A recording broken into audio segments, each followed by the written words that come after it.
What's up to all of my Cancers out there? Welcome to Pulse of the Cosmos. I'm your astrologer, Emily, and today we're going to be taking a look at this week's astrology for the week of Monday, August 17th through Sunday, August 23rd of 2020. And of course, here on Tuesday, we have this big, beautiful new moon happening in Leo with Mercury there just a couple degrees away and in trine over to Mars and Aries. So this is a really powerful new moon energy because here we have two fire planets, the Sun and Mars, in their home dignified positions and a really positive aspect to each other. And you are undergoing probably throughout this time, Cancers, your old world is completely being shed. You're creating a whole new world for yourself through Mars over there in the 10th house. You're connecting drive and ambition to long-term goals that you see for yourself, to visions that you have for your career life in the future.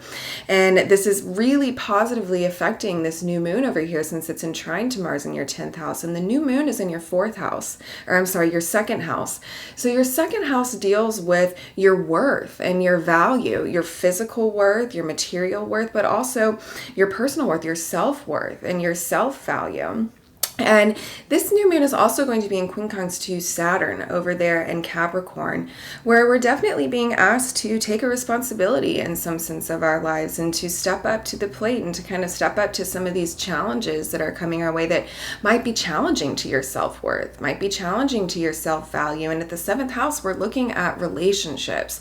We're looking at the relationships you're involved in, the partnerships you're involved in, the projects you're involved in. This is kind of business or romantic. It's the spirit of kind of one-to-one intimate encounters. So we're looking at these things coming up and we're seeing if the people in your life, do they really feel connected? Do they feel connected to your long-term goals? Do they feel connected to your long-term visions? Are the projects that you're involved in, do they feel connected? Are they stimulating you? Do they feel divine? Or is there something that we need to shed here? There is a lot of this old world changing energy for you guys where you're kind of, as a lot of us are, stepping into kind of these new identities.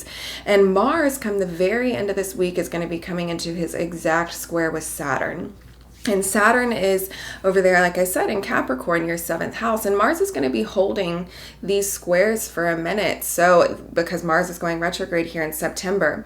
So there's going to be a lot of this coming up, a lot of evaluation and challenges and looking at the people in your life and seeing if they're really a match for the visions that you have for yourself in the future and your long-term goals in your career life. So a lot to be said about that going on. This new moon is also in really positive aspects to the nodes. The North Node in Gemini and the South Node is over there in Sag. So it's sextiling the North Node in Gemini, which for you guys is in your 12th house. So we are looking to connect with things that feel divine and connect with things that make sense in your life.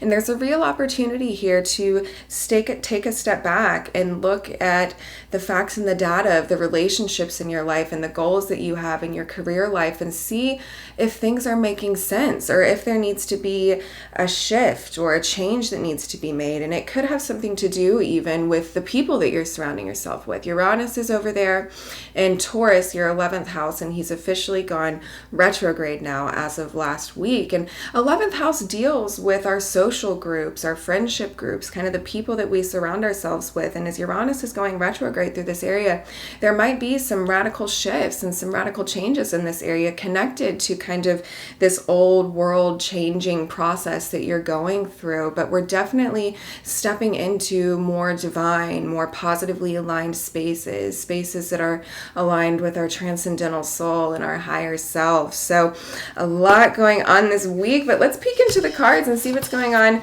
for you guys there. We do as well, we have Mercury and the Sun are moving into Virgo this week, come later this week. So we're coming out of this fire energy, and it's really the last bit of fire energy that we'll have for a while here. And as we're coming out of this fire energy and into this Virgo earth energy, it's going to be taking a much more practical look at our reality and looking to where we need to purify the structures of our life. And really, it's going to be getting a little bit more serious turn Virgo season. But in any case, I'm going to peek into the cards here. I had one fly out.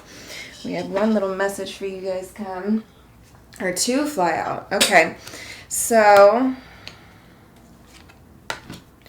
Let's see here. So the first couple cards we pulled are the Six of Cups crossed by the Six of Wands. So interesting. So with the Six of Cups, this is kind of like memories coming up from the past. This could be things coming up to you from the past. And crossed by the Six of Wands, these could be memories or attachments even to nostalgia of the past that are keeping you from moving into spaces of victory. Six of Wands is a card of victory, of kind of victory over the battle. And we might be stuck in some kind of past situation or past relationship or past emotion where we might be even stuck in looking at all the positives of this situation when there's a lot of negatives that we're choosing to ignore. But whatever it is, this is kind of old stuff from your past getting up in the way and getting in the way of you kind of charging into some of the success that's available to you right now.